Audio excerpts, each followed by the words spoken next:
না কানলে মায় দুধ দেয় না। আমাদের কানতে হবে, আমাদের টাকা খরচ করতে হবে।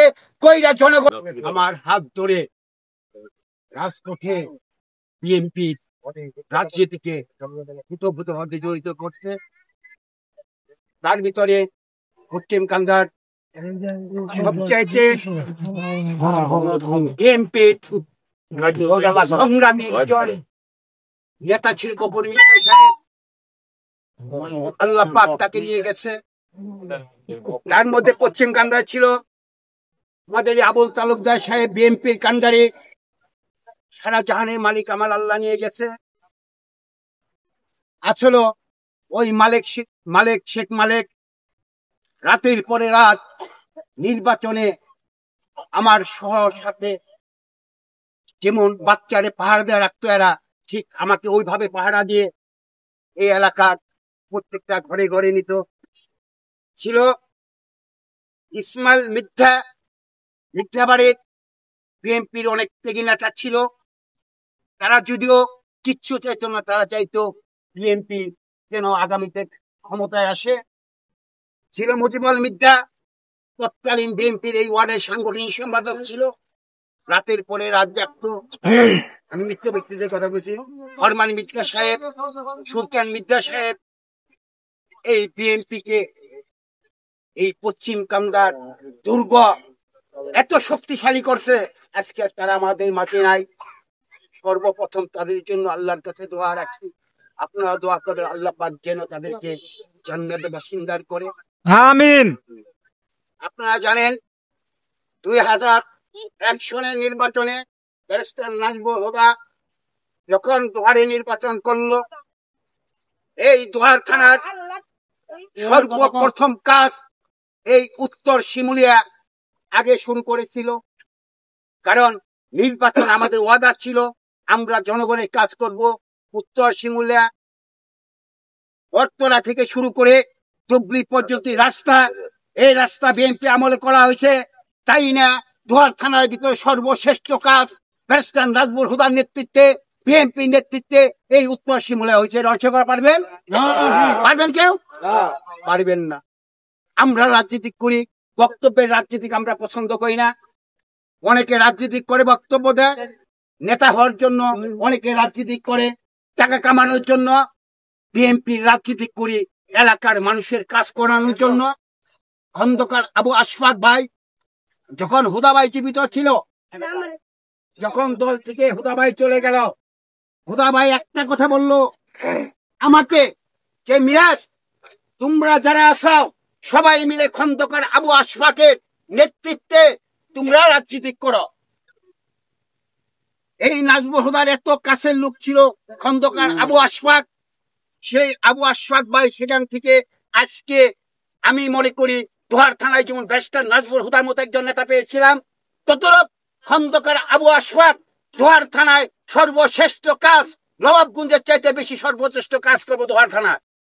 কারণ তোর সময় আন্দোলনের সময় আশফাক ভাইয়ের পাশে ছিল দোহার থানার নেতৃবৃন্দ, যারা মামলার পরে মামলা খাইছে, ঘরে রাত্রে শুইতে পারেন। আপনারা জানেন পশ্চিম কান্দাটা প্রত্যেকটা ঘরে ঘরে আমি যে বসতাম এক সময়, অনেক দুঃখে বলতে হয় 17 বছরের ভিতরে পশ্চিম কান্দাতে একটা বাড়িতে আমি ঢুকতে পাই নাই। কারণ আমি যদি ঢুকি তার নামে মামলা হবে, মোকদ্দমা হবে, একটার পর একটা ভুলিয়া হবে, যার কারণে আমি পশ্চিম কান্দাতে ঢুকতে পাই নাই। আপনাদের কাছে আমি জোরহাত করে বলবো, আগামী জাতীয় নির্বাচন, যে নির্বাচন খুব গুরুত্বপূর্ণ নির্বাচন, যে নির্বাচনের মাধ্যমে এই দেশে উন্নয়ন হবে, যে নির্বাচনের মাধ্যমে একটা মানুষ, অসহায় মানুষ ভাত পায় না, তাদের ভাতের ব্যবস্থা করে দেওয়া হবে। আমি আপনাদের সামনে ওয়াদা করলাম, মৃত্যুর সময়, মৃত্যুর আগ পর্যন্ত যতদিন থাকবো আপনাদের পাশে থাকবো, এলাকার জনগণের কাজ করব, এলাকার জনগণের জন্য আমরা সবকিছু বিহীন করে দেব।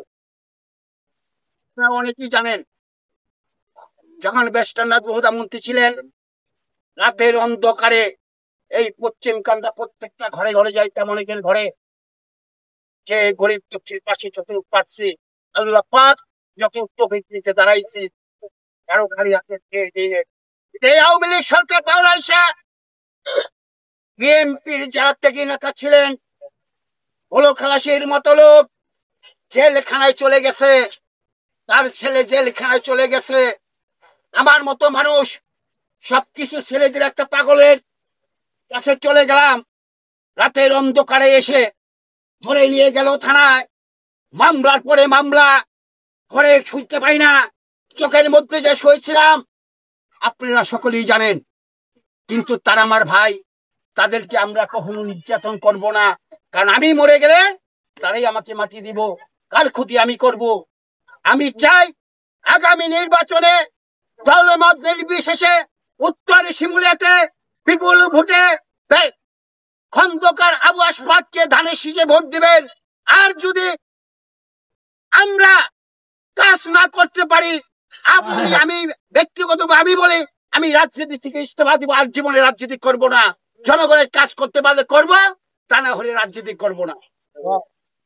খন্দকার আবু আশফাক ভাই একদিন ভালো ভাই ছিল, আমি ছিলাম, রুবেল কাজী ছিলাম ওই জায়গাটায়। খন্দকার আবু আশফাক ভাই একটা কথা বলল, যারা নির্যাতিত নিপীড়ক তাদের লিস্ট করা হোক। তারা কি চায় আমার কাছে? তার এলাকায় উন্নয়ন চায়, উন্নয়ন হবে। আমি খন্দকার আবু আশফাক রাজনীতি করি জনগণের জন্য, তোমাদের জন্য আমার দরজা খোলা। আশফাক ভাই এই কথাটা আমি এত আনন্দ পাইছি যে না, জনগণের কাজ খন্দকার আবু আশফাক করবে।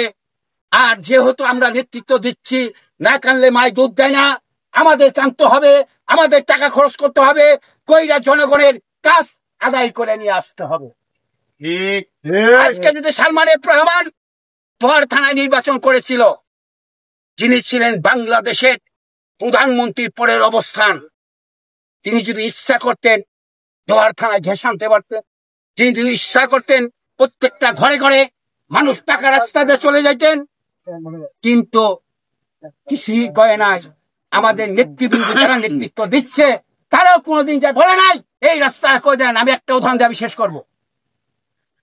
আপনারা হয়তো জানেন উত্তর শিমুলিয়া মিদ্যাবাড়ির একটা রাস্তা আমরা স্কুলে মাঠ দেখে জানতে চেয়েছিলাম। কি মিদ্যাবাড়ি মুরব্বী আছেন না, আপনার আছেন না? এবং সেটা হয়েছিল, কিন্তু মিথ্যাবাড়ি এখানটা ঢুকবে একটু সমস্যা বাজিয়ে গেল, কেউ বাড়ির জায়গা দিতে চায় না। তারপর কিন্তু আপনার কাজ করছে বিএনপির আমলে নাজমুল হুদা সাহেব।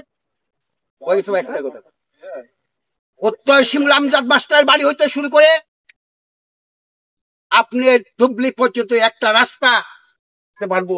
এখন আমার কাছে দুর্ভাগ্য, দুর্কপাল, আমাদের সরকার পতন ঘটে গেল। আওয়ামী লীগের বড় বড় নেতাদেরকে আমি নিজে স্বয়ং মাহবুব রহমান সাহেবের কাছে বন্ধু কাগজটা দিয়েছিলাম, গ্যাস মাঝির কাছে বন্ধ দিয়েছিলাম যে আপনার এই কাজটা করান, আমার এলাকার কাজ আপনারা করলে আপনাদের নাম হবে। কিন্তু কাজটা আমরা করতে পারি নাই। তবে আমি আবারও ওয়াদা দেই, দোহার থানার ভিতরে সর্বশ্রেষ্ঠ কাজ এই উত্তর শিমুলা হবে। আপনাদের এই আশা ব্যক্ত রেখে আমার সংক্ষিপ্ত বক্তব্য শেষ করলাম। যদি কোনো বক্তব্যের মধ্যে কোনো ভুল ত্রুটি হয়ে থাকে, আপনাদের ছেলে হিসাবে, বন্ধু হিসাবে, ভাই হিসাবে, চাচা হিসাবে আমাকে মাফ করে দিবেন। আসসালামু আলাইকুম ওয়া রাহমাতুল্লাহি ওয়া বারাকাতুহু।